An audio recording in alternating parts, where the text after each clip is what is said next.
What? Hey everyone, Christine here. Welcome back to my channel. And Owen is also here wanting to say hello. His little tail is wagging. So in today's video, we are going to be doing something just a little bit different. We are going to be doing a pattern hack for this bell sleeve that I did on this blouse, but going to do something just a little bit different in addition to the pattern hack. And that is because I recently received a lovely email from Tara, who's been a longtime supporter of Sewing in the City, and she sent me a lovely email. So let me read her email first. She says, "I'd love to learn how to inspire that creative spark.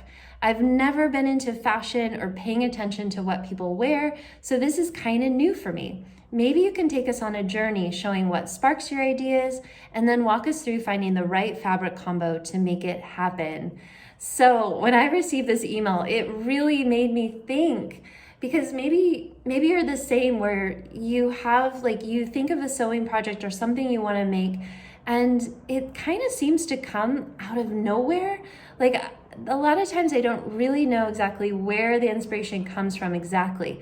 But walking through step by step of how this project actually came about was a really interesting process. So I'm going to try my best to kind of take you through how this blouse and this sleeve hack came about. I did have the fabric first, so let's dive in.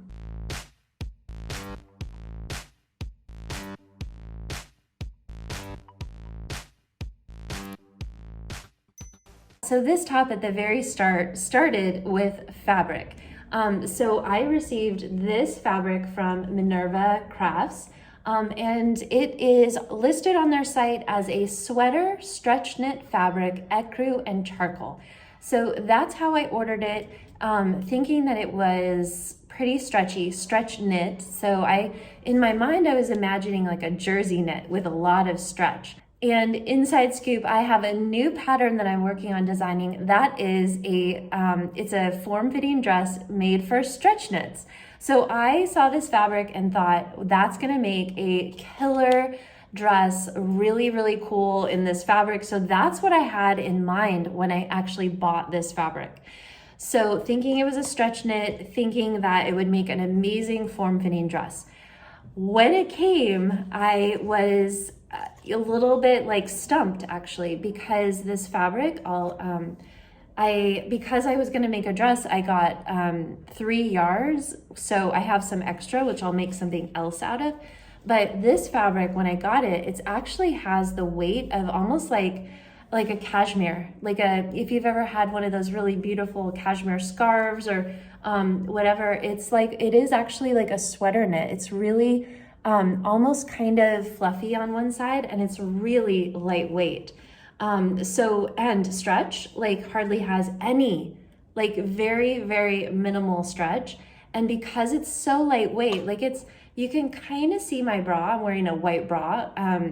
So it's ever so slightly sheer, just slightly. So I didn't really want this form fitting around my seat, because that's just gonna show all of the underwear and all of that. So I realized really quickly that this wasn't gonna work for a form fitting dress. So that took me to plan B. What am I gonna do with this fabric? So in this case, this fabric really had to, what I call, simmer. So this is when I have a fabric maybe in my stash. I usually keep it out on a counter somewhere where I can see it, and I kind of just let it simmer. I think about it, and I'm always sort of looking maybe at Pinterest or looking at magazines. I have a whole stack of magazines that I like to thumb through, and I just kind of trusted that an inspiration would come eventually. So finally one day I got the idea to make a top. I thought that's gonna make such a cool top, and the drapiness of the fabric, I really wanted to play up. I think that that's one of the beautiful things about this fabric is this beautiful soft drape. And so that's when I decided to think about different blouses. And I really saw in my mind, and I don't know where this vision came from, but I saw a high neck. I do love high neck anyways. If you know, kind of a lot of my patterns have a neck. This is one of my patterns, the Bowery sweatshirt, that has a high neck. So I I immediately thought like high neck. And then I looked back to patterns that I already have. So my Bowery sweatshirt, I was like, that could be kind of cool. So originally I thought about just making a basic sweatshirt with a high neck. That would be pretty cool in this fabric. I think it would have been really easy to wear and really cool. But it really didn't allow me to utilize the drape of this fabric on these sleeves. This really beautiful, look at that, like just beautiful drapiness. And so that's when the bell sleeve came to mind. And I actually have a course called Hack It, which walks through 7 different pattern hacks using the Bowery sweatshirt as the base. And so I think that was really like the easy connection for me, was like, oh, what pattern hacks could I do? Bell sleeve, perfect. Bell sleeve gives me this beautiful drape. So that was kind of part 2 of this whole scenario. Then as I was thinking about the bell sleeve, I decided to take a gander at my Pinterest. I have many different boards on Pinterest that I save different details that I love. And I happened to see this one sweater as I was looking through details that had this tie at the bottom. And that was really what I guess inspired the spark to bring this in at the cuff, like all this fullness, because originally I was thinking of just leaving it full and not have the ties, not bringing it in at the cuff. But then when I saw this Pinterest photo, I immediately saw that's gonna give it a little bit more shape, and that's gonna give me this beautiful drapiness as well. So that's then how I decided, okay, I'm gonna bring all this in at the cuff. So that also clued me in that I'm gonna need to lengthen this a whole bunch more. So in order to get the drape that would stop with the tie, I needed to add on a bunch of length to my sleeve. So that's part of the pattern hack that I'm gonna show you next. Okay, this is a really simple pattern hack and you can't really mess it up. So we're gonna walk step by step. So the very first thing that I like to do is make a copy of my original pattern. So in this case, I'm using the Bowery sweatshirt and this is the sleeve. So I'm tracing around the edges and making sure to transfer also the notches as well as the grain line onto my copied pattern piece. I'm just using a large scrap of paper that I had on hand. Once I have the copy of my new pattern, what I'm going to do is I measured just about 1 inch, which is the width of my ruler, down from the armhole. And I'm just drawing a line all the way across my pattern and then cutting along that line.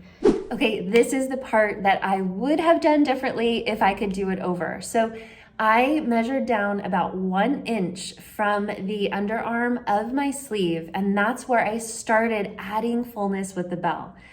If I could do this over, I would start further down my sleeve, maybe even at my elbow, because what you can see is my sleeve is pretty wide all the way down, because I started the bell from here.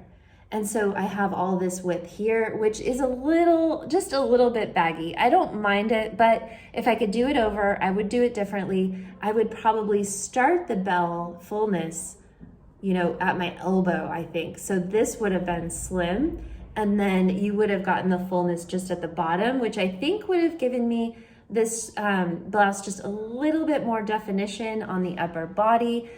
Not a huge thing, but I wanted to mention it in case you want to do the same type of hack. You can definitely adjust where you start your fullness.